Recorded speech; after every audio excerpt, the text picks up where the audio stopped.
Bismillahirrahmanirrahim. Assalamualaikum warahmatullahi wabarakatuh dan selamat pagi. Cikgu akan teruskan dengan pembelajaran kita yang seterusnya untuk hari ini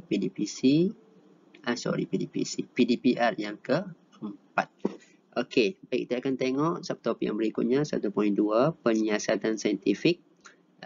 Okey, untuk hari ini kita akan tengok dahulu tafsiran bentuk-bentuk graf.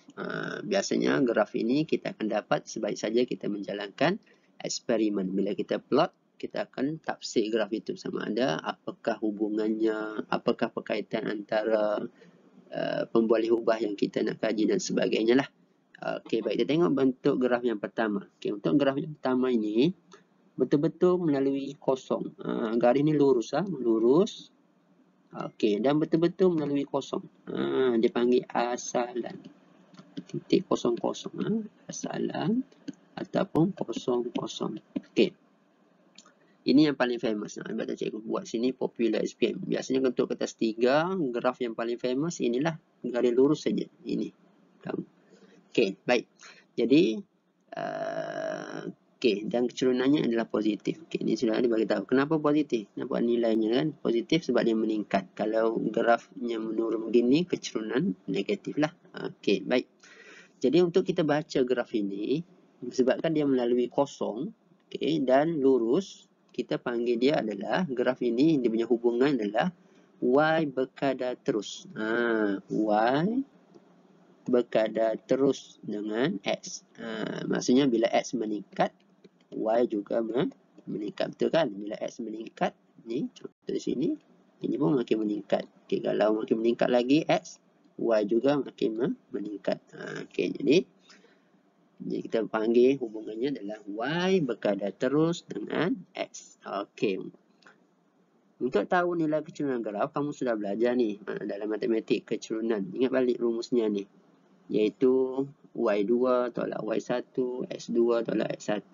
Dapatlah kecerunan, nilai kecondongannya. Condongan. Ini biasanya persamaan garis lurus ni mesti kena buat kecerunan kan. Okey, ini persamaannya iaitu Y sama dengan M, MS. M ialah kecerunan, X adalah kuantiti pada paksi X, Y adalah kuantiti pada paksi Y lah. Okey, cuma untuk kecerunan graf ini, cikgu akan bincang secara terperinci pada kelas yang berikutnya beserta dengan latihan lah. Untuk hari ini kita nak tengok hanya bentuk-bentuk graf saja. Okey, baik, seterusnya. Graf yang kedua, sama juga macam tadi, cuma di sini dia tak lalu kosong-kosong, tapi dia ada pintasan. Kalau kita istilahnya kita panggil pintasan apa di sini? Pintasan menyebabkan Y lah, berada memotong pada paksi Y. Bila ada pintasan Y, graf ini bukan lagi berkadar terus. Dia punya hubungannya, kalau soalan tanya apakah hubungan, inilah hubungannya. Y bertambah. Sebab bertambah sebab kecerunan meningkatkan ni. Bertambah kan logiknya. Sini naik, okay, meningkat. Ini pun meningkat juga. Bila X bertambah, Y juga bertambah kan. Cuma dia tidak melalui kosong-kosong ataupun asalan. Sebab itu kita sebut Y bertambah secara linear. Mesti ada perkataan linear. Kenapa linear? Linear bermaksud lurus ataupun seragam. Okay, nilai yang sama. Kecerunan yang sama. Kalau kecerunannya dua semuanya. Okay, Y bertambah secara linear dengan X. Mesti sebut Y dahulu diikuti dengan X lah. Sebab ini adalah pemboleh ubah bergerak balas, ini pemboleh ubah dimanipulasi. Okey, baik.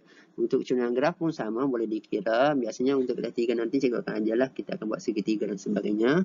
Okey, dia punya rumus macam biasalah, matematik saja, iaitu Y2 tolak Y1 per X2 tolak X1. Okey. Disebabkan di sini ada pintasan, jadi kita label C, contoh di sini kita letak C kan. Jadi persamaan garis lurusnya adalah Y MX sama sini, biasa ni dalam matematik ni kita selalu jumpa kan, dari mana datanya. Kalau dia lalu kosong, sebenarnya ni yang tadi kosong, itu adalah berkadar terus. Okey, ini bentuk yang kedua. Ini pun sama, popular untuk SPM, untuk kertas 3. Kalau sebelum ini format lama, untuk soalan yang kedua. Ini biasa disoal lah. Okey, baik. Graf yang lebih kurang sama macam yang nombor 2 tadi, cuma di sini sama juga, dia ada pintasan. Okey, ada pintasan Y. Pembeza di sini adalah graf ini condong ke bawah ataupun lurus ke bawah. Maksudnya apa? Dia berkurang. Macam mana dia kata berkurang? Contoh kalau X ini 1. Y-nya contohlah di sini katakan 4. Cikgu tambah lagi X-nya. Sini kan 1. Okay, contoh sini 5 lah. 5, sini sudah kurang. Ke sini 4, contoh sini 2. Sebab itulah maksudnya dia berkurang graf ini. Jadi dia punya hubungannya Y berkurang secara linear. Berkurang secara, kenapa linear? Sebab garis lurus ke bawah. Okay, kecurunan pun sama, cara kiranya sama saja. Y2 tolak Y1, X2 tolak X1. Okey, persamaan pun masih lagi sama. Cuma beza di sini ialah berkurang secara linear. Okey, baik. Seterusnya, bagaimana pula kalau graf lengkung? Ini untuk analisis graf untuk level kamu tak pernah lagi lah di soal bagaimana nak kira kecurunan graf lengkung. Tiada.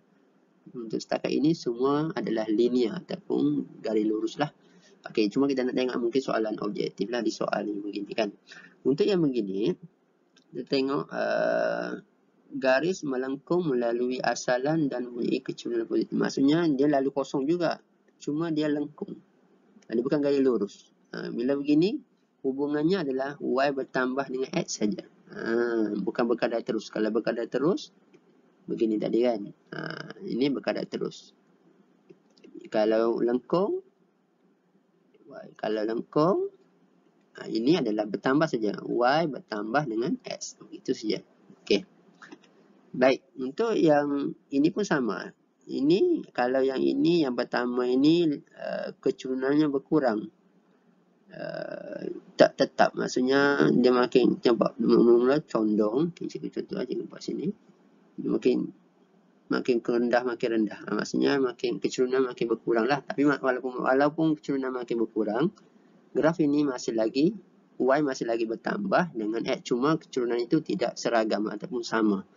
Okey, untuk graf yang kedua ini, pun sama, lengkung melalui asalan. Cuma kecurunannya makin bertambah. Pun sama juga, Y bertambah dengan X juga. Cuma nilai kecurunannya itu tidak tetap lah. Dia berubah sebab lengkung. Kalau di sini kecurunannya makin bertambah. Kalau ini kecurunan makin berkurang. Itu beza. Okey, baik.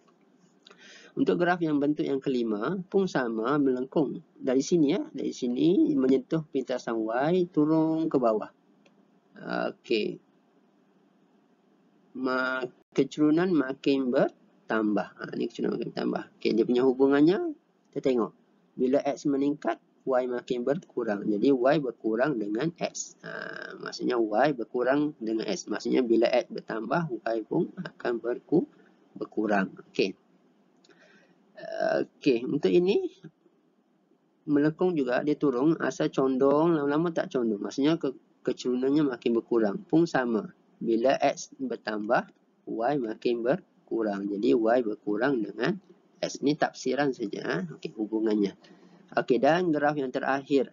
Ini yang paling penting. Graf terakhir ni banyak juga saintis buat formula dari sini ya.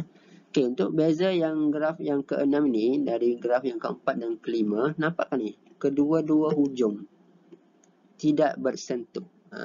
Kamu sambunglah, dia tidak akan berjumpa selama-lamanya. Dia panggil graf eksponen. Okey. Jadi kalau dua-dua tidak bersentuh ni, okey, ini dipanggil, dia punya hubungannya adalah berkadar songsang. Bila dua-dua tidak bersentuh, namanya berkadar songsang. Jadi Y berkadar songsang dengan X. Dia bukan yang ini. Hati-hati. Dia jangan confuse ini. Okey, tak sama. Okey, ingatlah, tak sama. Sebab ini bersentuh, ini tidak bersentuh. Okey, ini namanya berkadar songsang. Okey, berkadar songsang ni sebenarnya graf berkadar songsang, kamu boleh tukar graf itu kepada graf berkadar terus dengan syarat kamu letak saja di untuk pasti X, kita akan letak part yang dipanggil per pecahan, 1 per. Kalau di sini contohlah masa, jadi 1 per masa, automatik graf berkadar songsang akan jadi berkadar terus. Ini biasa juga saintis buat untuk dapatkan formula-formula lah. Okey, jadi kalau soalan tanya apakah hubungan graf ini berkadar songsang, bukannya Y berkurang dengan X, bukan. Ingat, berkadar songsang. Okey, baik. Jadi untuk tugasan kamu hari ini hanya salin baliklah semua ke 6 graf ini di dalam buku nota sebagai rujukan kamu nantilah. Pada kelas yang berikutnya barulah cikgu akan ajar secara terperinci cara menganalisis graf, sama ada kita nak kira kecerunan, cara explore, cara kita nak sambung graf yang putus dan sebagainya. Okey, kita jumpa lagi pada kelas yang berikutnya.